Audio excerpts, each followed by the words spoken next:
और अब बात लाल टोपी पर बवाल टक्कर, क्योंकि जहां एक लड़ाई जातीय जनगणना को लेकर छिड़ी है, वहीं दूसरी लड़ाई लाल टोपी को लेकर शुरू हो गई। क्योंकि आज विधानसभा में शिवपाल यादव और डिप्टी सीएम ब्रजेश पाठक के बीच ऐसी बहस हुई कि पूरा सदन हंगामे के शोर से गूंज उठा। शिवपाल ने ब्रजेश पाठक को छापामार मंत्री बताया तो ब्रजेश पाठक ने लाल टोपी पर हमला बोल दिया।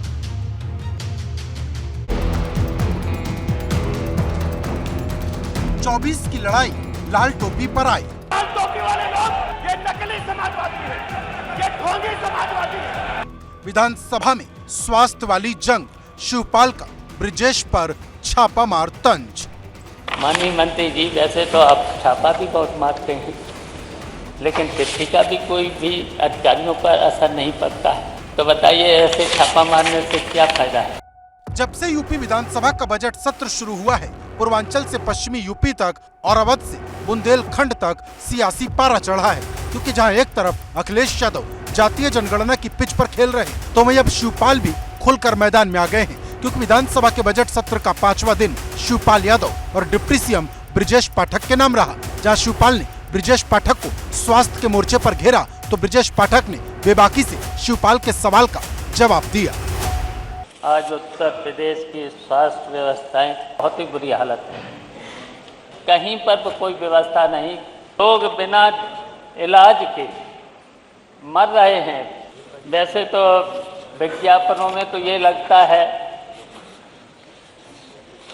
पूरी तरह से स्वास्थ्य व्यवस्थाएं ठीक हैं, और धरातल पर अगर देखा जाए तो स्वास्थ्य महकमा वेंटिलेटर पर है, पूरा का पूरा वेंटिलेटर पर। स्वास्थ्य महकमे को आप लोगों ने लूट का अड्डा बना दिया था।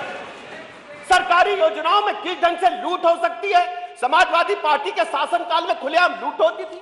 डॉक्टरों से मिली भगत करके आधा पैसा लेकर के उनको ड्यूटी से रोकते थे। आज हमने 100% उपस्थित डॉक्टरों की दर्ज कराने का काम किया है। लेकिन दोनों के बीच बात तब बढ़ गई जब शिवपाल ने ब्रजेश पाठक की तुलना छापामार मंत्री से कर दी, तो ब्रजेश पाठक ने लाल टोपी पर हमला बोलते हुए शिवपाल को नकली समाजवादी बता दिया। इस दौरान बात इतनी बढ़ गई कि समाजवादी पार्टी के विधायक वेल में पहुंच गए और डिप्टी सीएम के खिलाफ मोर्चा खोल दिया। माननीय मंत्री जी, वैसे तो आप छापा भी बहुत मारते हैं, बहुत छापा मारते हैं, और छापा मारने के साथ साथ दरबार भी लगाते हैं। अच्छी बात है, दरबार लगाते हैं, अधिकारियों को भी बुला लेते हैं, अधिकारी आ भी जाते हैं। माननीय मंत्री जी चिट्ठी भी लिख देते हैं, लेकिन चिट्ठी का भी कोई भी अधिकारियों पर असर नहीं पड़ता है, तो बताइए ऐसे छापा मारने से क्या फायदा है। सरकारी योजनाओं में किस ढंग से लूट हो सकती है, समाजवादी पार्टी के शासनकाल में खुलेआम लूट होती थी। ये नकली समाजवादी है, ये ढोंगी समाजवादी है, ये ढोंगी समाजवादी है।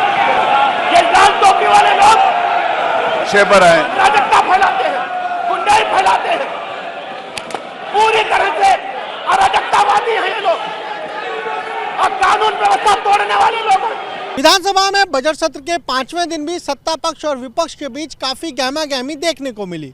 दरअसल शिवपाल यादव ने नियम 56 के तहत उत्तर प्रदेश की स्वास्थ्य सेवाओं को लेकर सदन में सवाल पूछा।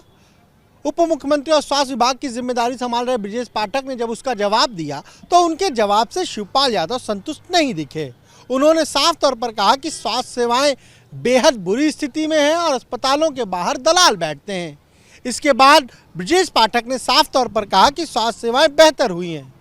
दोनों के बीच ये गहमागहमी इतनी चली, इतनी बढ़ी कि बात लाल टोपी और नकली समाजवाद तक आ गई। उप मुख्यमंत्री ब्रजेश पाठक ने कहा कि ये जो समाजवाद की बात कर रहे हैं, दरअसल ये नकली समाजवादी हैं, और उसके बाद तो सदन के भीतर हंगामा और बढ़ गया।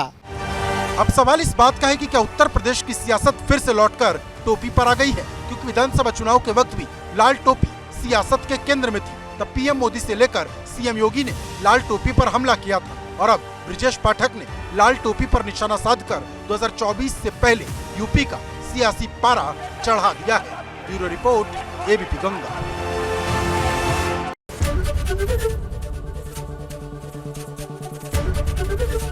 एबीपी गंगा, खबर आपकी, जुबान आपकी।